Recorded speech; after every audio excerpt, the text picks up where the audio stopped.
মাঝার এখন কোথায় পৌঁছেছেন এনসিপি নেতাকর্মীরা আর আজকের কর্মসূচি নিয়ে আমাদেরকে বিস্তারিত জানাবেন।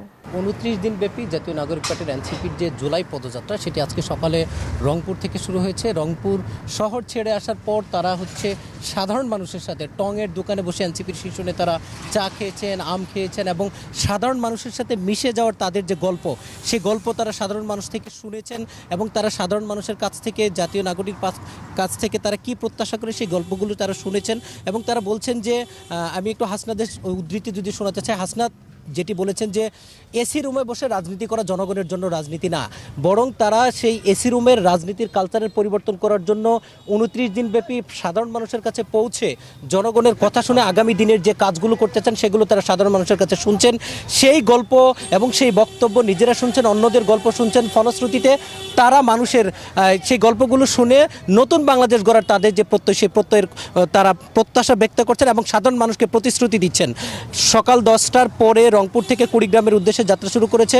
আপনি দেখতে পাচ্ছেন গাড়ির বহরগুলো বিভিন্ন জায়গায় মেইন রুট দিয়ে যাচ্ছে এবং কুড়িগ্রাম থেকে তারা লালমনিরহাট যাবেন এবং সেখানে তাদের অনেক জায়গায় পথসভা রয়েছে। সেই পথসভায় কিন্তু তারা গতকালকে যে জিনিসটি বলেছে যে 3রা আগস্ট তারা ঢাকায় যে জুলাই ঘোষণাপত্র ঘোষণা করবেন, সেই ঘোষণাপত্রে সাধারণ মানুষের প্রতিশ্রুতি আদায়ের জন্য এবং রাজনীতির নতুন মেরুকরণের জন্য জাতীয় নাগরিক পার্টি এনসিপি যে সাধারণ মানুষের কাছে পৌঁছে যাচ্ছে, সেই পৌঁছে যাওয়ার গল্প তারা শোনাচ্ছেন।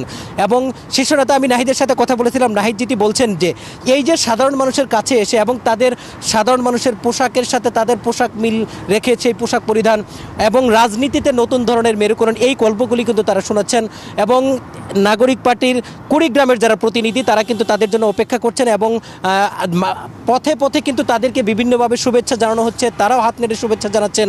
এবং এই যে রাজনীতির নতুন মেরুকরণ, জাতীয় নাগরিক পার্টির এনসিপির নেতারা বলছেন যে তারা বাংলাদেশের 54 বছরের রাজনীতির যে সংস্কৃতি গড়ে উঠেছে শহর কেন্দ্রিক, এসি রুম কেন্দ্রিক, সেটা থেকে তারা বেরিয়ে এসে একেবারেই সাধারণ মানুষের কথা শুনবেন, একেবারেই সাধারণ মানুষকে সাথে নিয়ে রাজনীতি করবেন।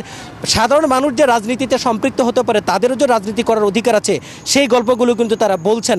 দ্বিতীয় দিনের পদযাত্রা কর্মসূচি আনুষ্ঠানিকভাবে শুরু হয়েছে, তবে জনসম্পৃক্ততার যে পথসভা সেটি হয়তো আর ঘণ্টাখানিক পরে শুরু হবে, কারণ এখনও পর্যন্ত তারা কুড়িগ্রামে পৌঁছাতে পারে নাই। তারা গাড়ি বহর, একটু লম্বা গাড়ি বহর দেখছেন, সেখানে এনসিপির শীর্ষ নেতারা যাচ্ছেন যে তারা কুড়িগ্রামে গিয়ে আবারও সাধারণ মানুষের সাথে কথা বলবেন। ফলে আমরা বলতে পারি তাদের দ্বিতীয় দিনের যে কর্মসূচি সেটি আনুষ্ঠানিকভাবে শুরু হয়েছে এবং বিকেলে বিভিন্ন জায়গায় যে পথসভা করবেন সেখানে যদি শীর্ষ নেতারা আরও কিছু বলে তখন হয়তো আমরা আরও বিস্তারিত আপনাকে জানাতে পারবো। তাই এই ছিল রংপুর থেকে কুড়িগ্রামে জাতীয় নাগরিক পার্টির এনসিপির দ্বিতীয় দিনের যে পদযাত্রা সে সম্পর্কিত আমার কাছে সর্বশেষ তথ্য। মাঝার আপনাকে ধন্যবাদ। বান্ডেল থাকলে প্রতি সেনমানিতে টাকা বাঁচবে। বিকাশ সেনমানি বান্ডেল কিনে জিতুন প্রতি লেনদেনে।